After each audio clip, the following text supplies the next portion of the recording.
Halo semuanya, selamat datang di podcast pertamaku. Sebelumnya, perkenalkan nama aku Amelia Rahmadia dari Prodi S1 Pendidikan Sekolah Universitas Negeri Surabaya. Nah, hari ini senang sekali karena aku berkesempatan datang langsung ke LPK AKC, dari Kak. AKC itu singkatan dari apa, Kak? LPK Asia POS Center. Jadi LPK sendiri itu kepanjangan dari Lembaga Pelatihan Kerja, dan AKC sendiri singkatan dari Asia POS Center, karena kita mengirim dan melatih tenaga kerja dan mengirimnya ke negara Asia Timur, salah satunya adalah Jepang. Begitu guys. Nah, hari ini aku sudah bersama dengan salah satu pengelola dari LPK AKC ini. Nah, sebelum kita lanjut ke sesi yang lebih panjang ya Kak, boleh diperkenalkan dulu ini aku dengan Kak siapa? Oke, halo semuanya, kenalin, nama aku Aicita Dinda Anas. Saya biasanya dipanggil Ai Sensei atau Ai saja, dan kebetulan di sini saya sebagai manajer operasional dari LPK Asia POS Center atau disingkat LPK AKC.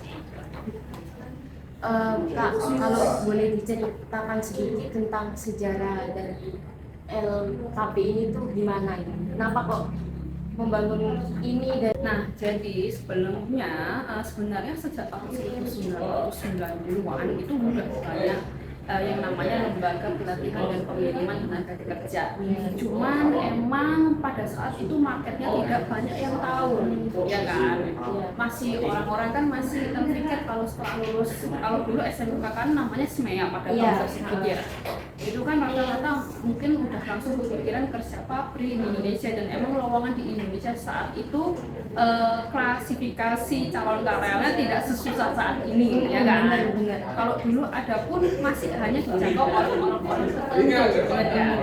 Nah, kalau untuk saat ini sebenarnya lembaga itu sudah banyak. Nah, kebetulan pemiliknya LPK sendiri ini sempat menjadi studi lanjut di Jepang, dan kebetulan ada nih kebetulan ada sebuah PT yang membutuhkan tenaga kerja dari Indonesia.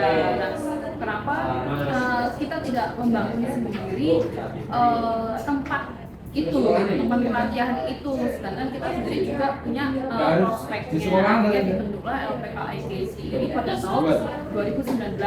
Namun sayangnya ya, selain izinnya juga emang namanya mungkin izin kan emang tidak semudah itu ya. Akhirnya kita sempat melatih anak, cuman sempat kena COVID, akhirnya rest dulu sampai akhirnya kita beroperasi kembali pada tahun 2021, dan akhirnya mulai melakukan pengiriman tenaga kerja pada tahun 2022 pertengahan. jadi ini termasuk baru ya? LPK-nya ini termasuk baru karena emang kan walaupun berdirinya sejak 2019, tapi kan operasionalnya emang baru jalan pada saat tahun 2022 gitu. Jadi nama buat CEO ini rumahnya masih usianya pendek nih gitu.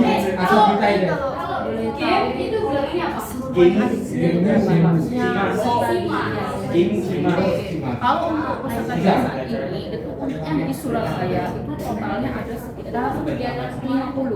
Ya, kita juga ada di Madiun, itu totalnya udah hampir sama. Jadi ini punya dua cabang, Surabaya sama Madiun. Oke Kak, kalau melihat kata pendidikan, nah kalau melihat kata pendidikan kan orang otomatis ke sekolah, kalau enggak ke kuliah kan. Nah menurut Kakak sendiri, apa yang membedakan pendidikan non formal sama pendidikan formal pada umumnya?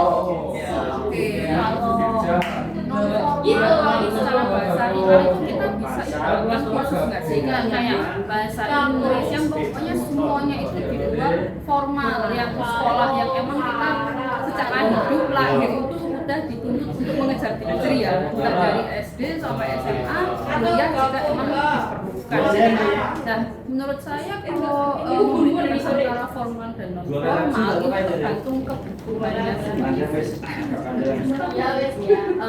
Kalau non formal kan yang penting kita tidak belajar yang namanya degree dalam enggak sih, kayak kamu lahir ya emang tidak ditekankan kamu selayaknya pada manusia umumnya pendidikan formal wajib ditempuh dari kamu lahir sampai kalau non formal itu tergantung bidang yang ingin Anda kejar. Contoh, saya ingin anak saya itu pandai dalam main piano karena kebetulan cara belajarnya dia ini cenderung estetik atau apa, akhirnya orang tua menginginkan dia pada pendidikan non formal atau pendidikan yang bersifat seni, ya kan, ya spesifiknya entah itu mau dia dileskan saja hanya sekedar untuk upgrade skill atau hanya sekedar bisa main pianonya aja atau hanya atau bahkan emang maunya jadi pemain piano profesional, ya kan. Yang formal itu kan berdasarkan apa yang emang anak itu butuhkan selain di dia pendidikan yang dia tempuh pada saat pendidikan formal gitu kan. Ya walaupun emang secara linearnya itu seluruh siswa itu kebanyakan dilihat dari jurusannya pas SMA atau apa, tapi kan tidak semua orang itu istilahnya bakatnya dari situ, bisa aja dari luar pelajaran. Ya begitu guys. Itu lebih ke pandangan ya sebenarnya. Iya Kak, bagus banget. Terus kan banyak orang mungkin yang belum memahami apa itu LPK. Nah mungkin Kakak bisa menjelaskan sebenarnya fungsi utama dari lembaga pelatihan kerja seperti LPK ini apa? Oke. Kalau lembaga pelatihan kerja dan pengembangan kerja sendiri itu ya fungsinya udah jelas dari judulnya, yaitu pelatihan, ya kan? Kamu mau tak latih apa? Kalau kamu mau tak latih bahasa Jepang, ayo ke kita, bener nggak? Tujuannya kita latih. Nah, lalu kita tanyakan ke anaknya, kamu tujuan berlatih ini apa? Jika hanya untuk kursus atau sekedar bisa atau mengejar sertifikat, maka kita tuntun sampai beliau mendapatkan sertifikat. Intinya pelatihan yang untuk mencapai tujuannya anak tersebut itu apa, permintaan anak tersebut itu apa, ya customize dari anak sendiri itu apa. Tapi kalau misalnya kita tentunya melayani sampai pengiriman tenaga kerja, karena tentunya anak yang masuk ke LPK udah tahu bahwa saya ingin bekerja ke Jepang, maka mereka tahu akan kami dikirim ke Jepang dan kami ikutkan interview dan dikirim ke Jepang. Jadi begitu ya guys, tentang LPK itu sebenarnya bagaimana, cara kerjanya seperti apa, itu seperti itu. Nah, kalau boleh tahu ya Kak, di LPK Asia Kyoei Center sendiri menyediakan program pelatihan apa aja? Kan bahasa Jepang ya kan? Nah, jadi kan ada bahasa, ada nulis kayak gitu kan? Itu ada apa lagi kira-kira yang dipelajari di sini tuh apa aja? Sebenarnya banyak ya, mungkin kalau dilihat sekilas kayaknya hanya pembelajaran di kelas, tapi yang kita perlu rincikan adalah apa yang mereka pelajari di kelas. Contoh pertama emang bahasa ini dari pertama tulisan. Kalau di Jepang itu kan tulisannya berbeda dengan kita yang menggunakan huruf ABC ya. Tentunya mereka itu tetap cukup rumit karena ada tata cara tulis seperti Mandarin dan sejenisnya. Nah, tentunya tulisan, lalu mungkin metode ajar, kita tidak hanya mengandalkan pengajaran satu arah, tapi juga dua arah, di mana anak-anak juga untuk agar dapat memahami bahasa di luar kepala itu juga dengan menggunakan metode itu. Mungkin nanti dikasih hadiah, mungkin hadiahnya juga tetap masih hadiah dalam konteks hukuman jika misalnya anak ini kalau dalam game gitu ya. Jadi dia dikasih hukuman atau bisa disebut hadiah biar nggak terlalu yang berhubungan dengan persiapan juga. Mereka juga ada menulis seni kayak kanji di sebuah bentuk. Kita kan emang budaya Jepang kan nulis kanji di kitab besar itu, terus kita juga ada kayak belajar bahasa melalui koran bahasa Jepang, ada dari Jakarta Shimbun itu. Kita biasanya buat kreativitas kayak kipling koran gitu, orangnya anak-anak potong bagian kalimat yang dipahami, ditempel dia, lalu mereka mempresentasikan juga. Lalu mereka juga tiap hari selain menulis Jepang, terus memahami grammarnya, juga tiap hari menulis keseharian Niki, karena di Jepang itu memang menulis buku harian itu adalah sakral lah. Niki itu yaitu tadi Niki itu bagiannya tulisan harian. Jadi mereka wajib memahami apa yang mereka tulis. Jadi Niki itu ya seharian mereka melakukan apa aja. Setelah itu mungkin bisa mereka menceritakan apa sih tentang Indonesia tapi dalam bahasa Jepang. Kita juga ada bekerja sama dengan orang Jepang. Jadi kita biasanya itu ada yang namanya program e-communication. Jadi Niki anak itu kami kumpulkan pada pihak guru Jepang. Lalu nanti mereka akan dibagi nanti menjadi beberapa grup. Lalu mereka sensei-nya yang dari pihak Jepang itu akan membahas terkait buku catatan mereka. Lalu mereka berkomunikasi dengan terkait tema tersebut. Nah, kenapa kok sama orang Jepang? Biasanya kalau anak-anak cuma ngobrol sama sensei yang orang Indonesia langsung, mereka pede. Tapi ketika ngobrol sama orang Jepang, kecepatan berbicara atau kalimat tata bahasa yang cepat otomatis berbeda. Agar mereka cepat terbiasa ngobrol dengan orang Jepang, sehingga ketika mereka baru sampai Jepang mereka tidak gugup atau terbiasa. Nah, untuk program pembelajaran sendiri di sini itu berarti lebih ke teori apa ke praktik? Dua-duanya. Itu jalan dua-duanya ya? Dua-duanya. Teori tentunya penting ya, kalau cuma praktek doang nanti takutnya mereka kan wajib mengikuti tes resmi yang ada namanya JOPT, CFT dan sejenisnya. Kalau mereka hanya berdasarkan praktek saja nanti takutnya mereka tidak terbiasa mengerjakan tes, sehingga walaupun level bahasanya itu udah misalnya contoh B1 nih, tapi mereka nggak biasa belajar buat tesnya ya bisa. Makanya kita pastikan teorinya matang dulu baru kita praktek. Nah Kak, di sini kan banyak orang, ya kan? Apa namanya, belajarnya kan banyak. Nah pasti kan berbeda-beda. Ada yang gampang nyerap ilmu, ada yang susah. Nah itu untuk fasilitator di sini tuh gimana cara menangani mereka yang mungkin sulit untuk memahami. Karena kan kita pribadi kalau belajar cuma membaca toh, itu kan susah kan maksudnya. Nah gitu gimana caranya sensei di sini tuh ngasih metodenya buat belajar anak yang mungkin ini nggak bisa dikasih metode ini, kira-kira gimana misalnya? Kalau kita mungkin kalau hanya mengubah sebuah metode pembelajaran hanya karena ada satu dua anak yang tertinggal, mungkin kita nggak asal ubah. Tapi kembali lagi tadi yang sudah saya sebutkan, ada metode praktek seperti communication atau akan ada jadwal pembicara dengan orang Jepang atau membaca bahasa Jepang langsung bukan melalui koran. Itu sebenarnya udah mencakup bagaimana anak-anak yang sebetulnya dua yang tertinggal itu untuk bisa memahami bahasa Jepang di luar metode teori yang diajarkan senseinya. Karena kenapa? Kalau ada anak yang seperti takutnya nanti anak yang lain akan belajarnya tidak punya juga dari kemudian. Kalau metode ya tetap sama sebenarnya, tapi mungkin kita juga pasti ada kelas tambahan. Kita tanyakan ke anaknya tentang apa, kalau misalnya ya udah jelasin kita ajari lagi, kita kasih tes yang sama, tergantung apa yang dia sulitkan, repetisi sudah paham. Jadi pembelajaran tetap jalan tanpa pengulangan. Pasti ada metode pengulangan, tapi tidak hanya karena satu dua anak dia jadi kayak gitu dipakai di sini tuh seperti itu. Nah menurut kakak ya, kira-kira skill apa yang saat ini penting dimiliki generasi muda selain kemampuan akademik? Menurut saya itu jadi terus ada, karena ya seperti biasanya yang kita tahu ada bentuk di atas ilmu. Karena jujur sulit juga untuk LPK itu biasanya mengelola sumber daya manusia yang ada, dan kebetulan pasti sumber daya manusia itu bentuknya macam-macam ya kan.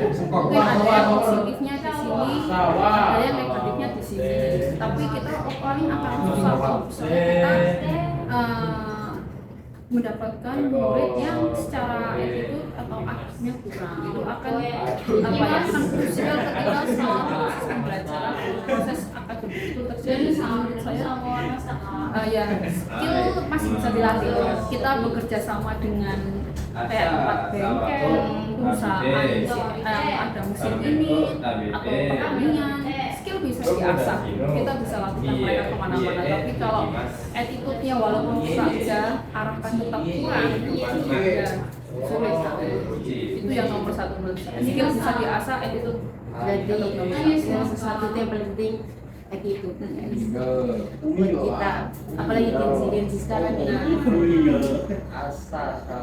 Di sini apakah ada batas usia atau latar belakang pendidikan tertentu untuk mengikuti pelatihan di FKB ini? Oke, kalau ke Jepang semuanya udah pasti udah bisa lulusan SMP, minimal paket C atau SMA ya. Tapi kemungkinan biasanya yang berdaftar LPK ini itu anak-anak SMK kejuruan, karena mereka kan emang di SMP udah apa ya, di SMK-nya udah ada lulusannya, terus mereka biasanya cenderung lulus kerja dulu atau mereka emang maunya langsung keluar negeri, tapi kan mereka udah ada dulu nih pas SMK, jadi mereka yang pasti kalau masalah pendidikan antara SMA, SMK dan Kalau semisal SMP juga bisa. belum bisa. Berarti ya itu tadi.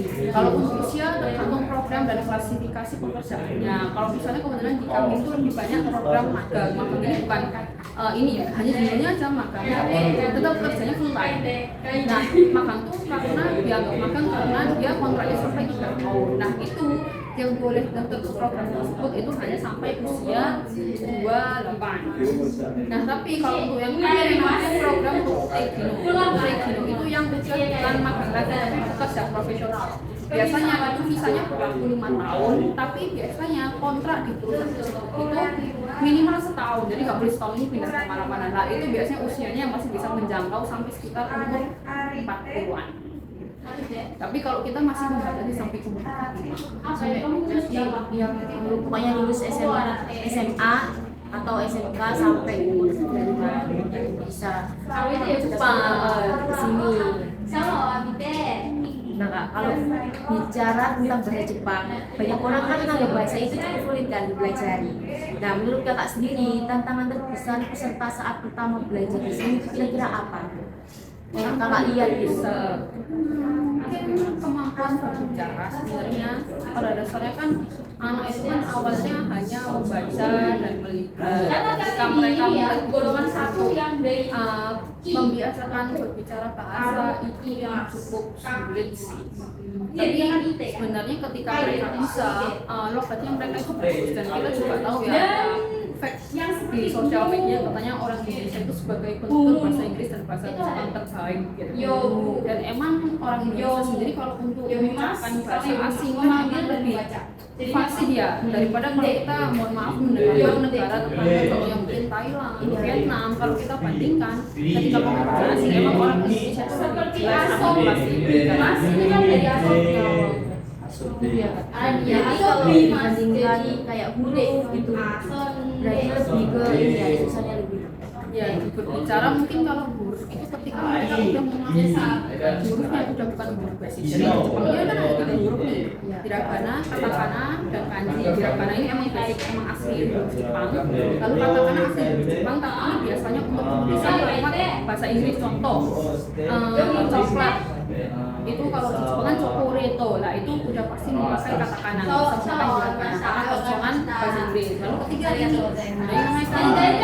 Kanji kan asalnya dari Mandarin, walaupun kanjinya tidak sebanyak jumlah huruf Mandarin, tapi kan ini tetap krusial karena ini yang paling banyak dipakai di kayak terutama yang paling penting itu ini peraturan keamanan kerja yang mesin cara penyebutnya gimana kalau nggak bisa itu krusial, bisa mengakibatkan kecelakaan kerja. Makanya menurut saya anak-anak sering bahasa di awal ya Jadi juga bahasa juga huruf yang harus dipelajari. Aku pernah dengar kalau belajar bahasa Jepang kan bukan hanya soal bahasa, tetapi di Jepang itu banyak budaya-budaya kan, dan budaya di sana tuh ketat nggak kayak kita. Nah di sini juga dapat pelajaran kayak gitu kan ya, soal budaya di sana bagaimana budayanya untuk kita ajarkan itu budaya yang entah secara kayak yang biasanya kita orang umum tahu ya kayak Kino atau misalnya menulis, seni masakan, pasti kita ajarin dulu budaya secara sosial, tapi budaya secara apa aturan juga kita ajarkan. Kalau di Jepang itu prostitusinya harus bagaimana, ini kancing bersih kan mereka pakai baju putih hitam kan, ini harus ke kancing walaupun sesuatu terus mungkin kita juga ajari aturan Jepang. Kalau misalnya di Jepang itu kayak nembak tiket, jadi ada kan orang asing yang ada lah di sana harusnya kita bayar tiket tapi dia mengakali caranya belum bayar lah. Terus masalah bersepeda juga kan ada jalurnya sendiri, terus jalan kaki, lampu merah hijau, di perusahaan itu tanda bahaya itu kayak gimana kita pelajari karena itu emang krusial. Terus aturan kalau mereka udah di apartemen masing-masing nggak boleh merokok di dalamnya, ya kan, jangan sampai. Berarti cara bikinnya gini, jadi OISI, sebenarnya dan lain sebenarnya umum, tapi kalau di Jepang kan lebih krusial lagi karena kalau mereka melakukan satu kesalahan aja beda dengan di Indonesia. Di Indonesia rugi yang tadi diganti apa? Tidak sebesar yang di Jepang ada ganti ruginya. Bapak sendiri selama menjadi kalau mau kalian tambah hal yang lagi paling belakangnya berkesan itu apa?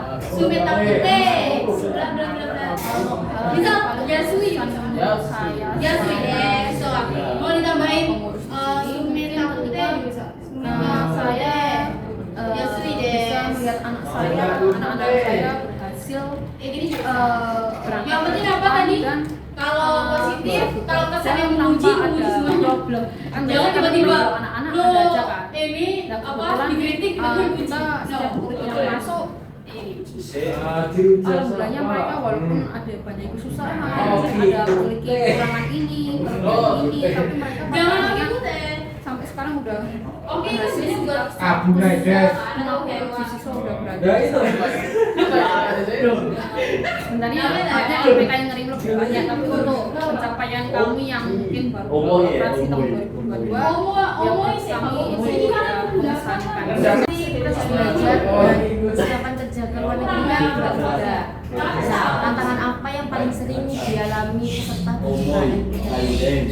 Menurut saya lebih ke kedisiplinan anak-anak, ya kan? Karena kalau pihak Jepang kan mereka punya anak selain nilai tertulis.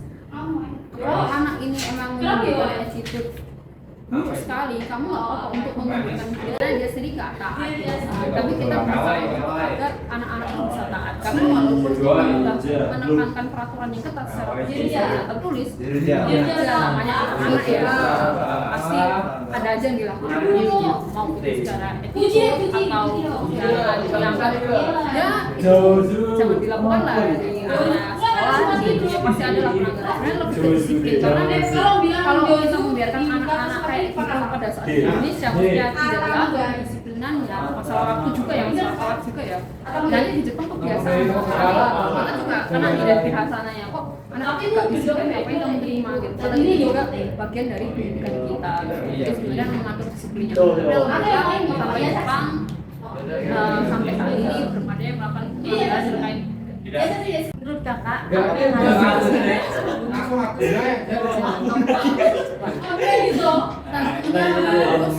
harus memikirkan diri sendiri dulu. Mungkin perlu sosial media tapi yang real. Biasanya orang-orang itu ada di luar negeri karena melihat postingan katanya itu enak-enak aja liburannya. Nah ngelihat pas kerjanya, apalagi kondisinya kita memiliki pengalaman kerja di sini ya itu susah banget. Jadi kalau emang pengen tahu kita bisa kerja apa enggak, kalau udah punya pengalaman kerja udah menghadapi tantangan mental yang gimana, dan ketika menghadapi tantangan mental itu kamu responnya gimana, lalu ketika di belakang kamu mudah stres apa enggak jenisnya, karena kalau kamu orang itu kalau tidak stres itu bahaya ya kan. Saya itu juga penting. Lalu kamu tipe orang yang bisa nggak kerja monoton ya kan, ya emang ada pekerjaan yang ganti-ganti perawatan manusia atau monoton kayak Pak itu kamu siap nggak menghadapi antara pekerjaan yang selalu berganti upload selalu berulang. Pastikan kalian memang sanggup menjalani semua, nggak sekedar pasti dari sekedar tidak nggak bisa. Pastikan kondisikan dirimu di posisi dulu baru kamu bisa memutuskan kamu bisa nggak bekerja. Apa ada di masih mental ya udah cara menghadapi berbagai macam manusia, bagaimana cara jaga sikap yang ya kita tipikalnya gimana bisa nggak? Kalian mau pakai ada nggak sih Kak, yang udah pergi ke sana tapi tiba-tiba nggak kerasa gitu? ada.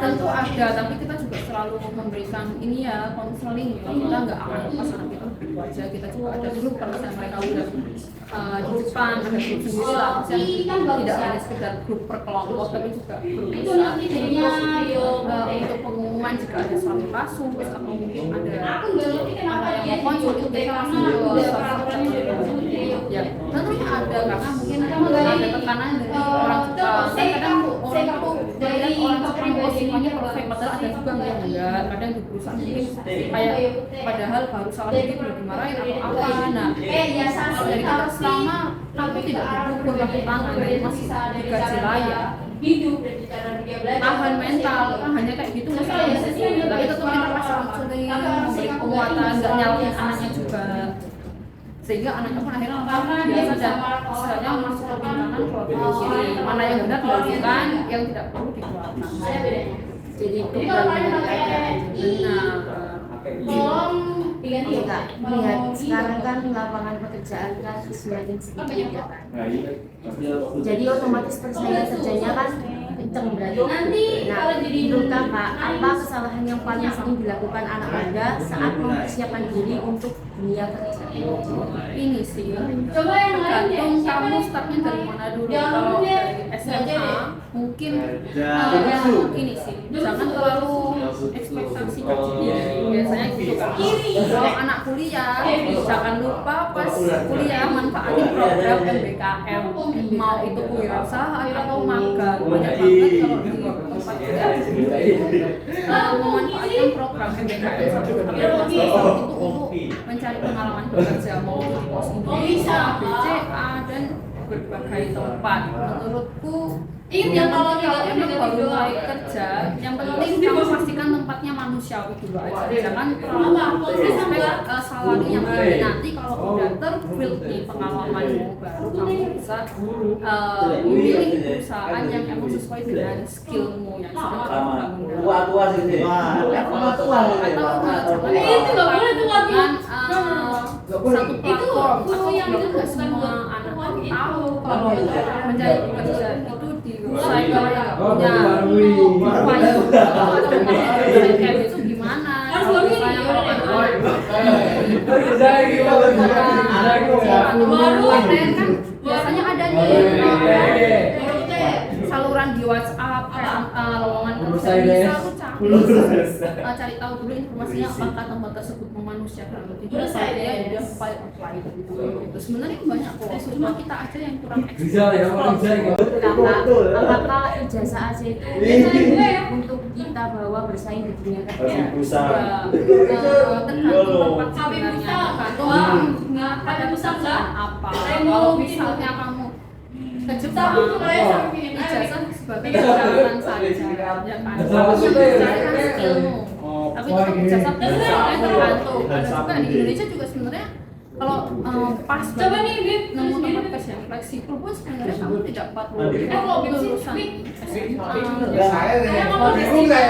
emang kalau misalnya rezekinya kebetulan pas itu aja sampai SMP tapi ada nih skill bahasa asing Mandarin tapi level C1 contohnya ya dikunci dong bisa dong kalau dikunci kan nggak penting sebenarnya jadi tergantung bidang yang kita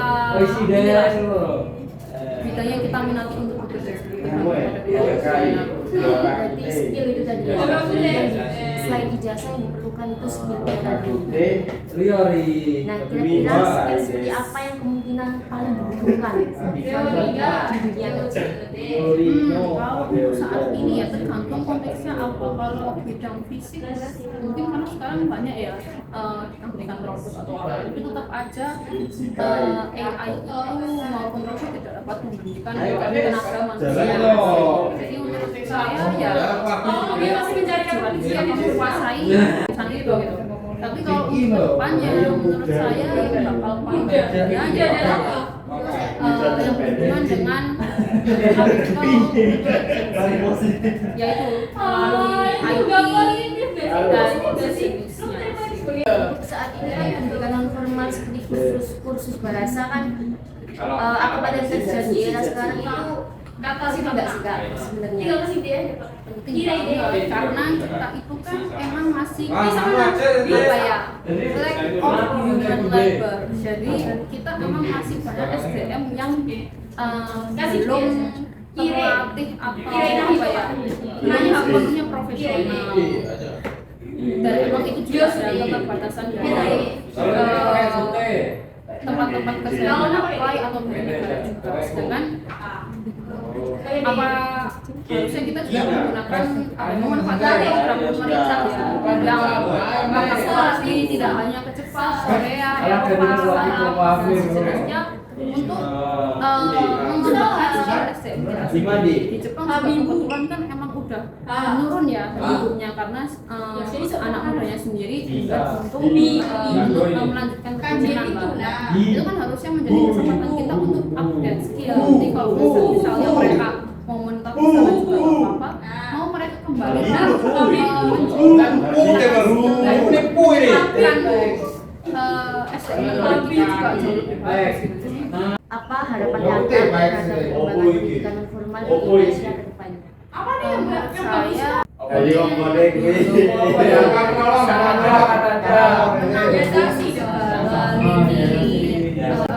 Mungkin tiap jempol itu bisa memberikan segala aspek yang dibutuhkan oleh sekolahnya gitu sih. Yang penting jadi fasilitas yang diberikan dari lembaga non formal kepada anak kompleks Apa ya bisa menyeimbangkan pendidikan formal? iya benar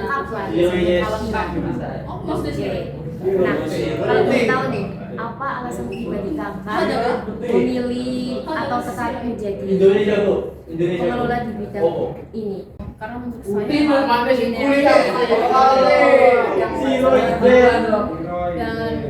dan kita juga kalau materi pengajaran dan kebetulan itu tadi sebenarnya kan ada opportunity perusahaan yang menginginkan pekerja, jadi itulah alasan saya terjun ke dunia karena masih terlihat dengan keahlian saya. Nah, kakak mau kasih pesan untuk anak muda yang sedang merasa bingung tentang masa depan mereka. Ya, boleh. Nah, jangan dulu masa depan kalian ya. Tentukan cita kalian sekarang ya. Kalau bingung kalian cari tahu dulu kalian sukanya apa. Dari situ kalian cari peluang dari bidang yang kalian suka itu kalian bisa menjadi apa sih?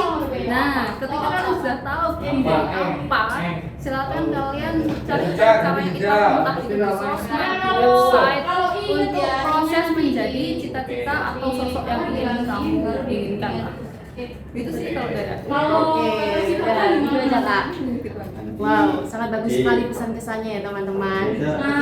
Oke, banyak sekali hal yang menarik yang kita pelajari hari ini. Dari obrolan ini kita jadi memahami bahwa pendidikan tidak selalu harus melalui jalur formal, karena pendidikan non formal juga memiliki peran besar dan membantu masyarakat mengembangkan kemampuan dan mempersiapkan Terima kasih banyak untuk CDI dan IFBK Asia Tenggara yang sudah berbagi cerita dan pengalamannya hari ini, dan terima kasih juga untuk teman-teman semua yang sudah melihat atau menonton podcast pertamaku ini sampai selesai. Oke, saya akhiri, sampai jumpa di lain waktu.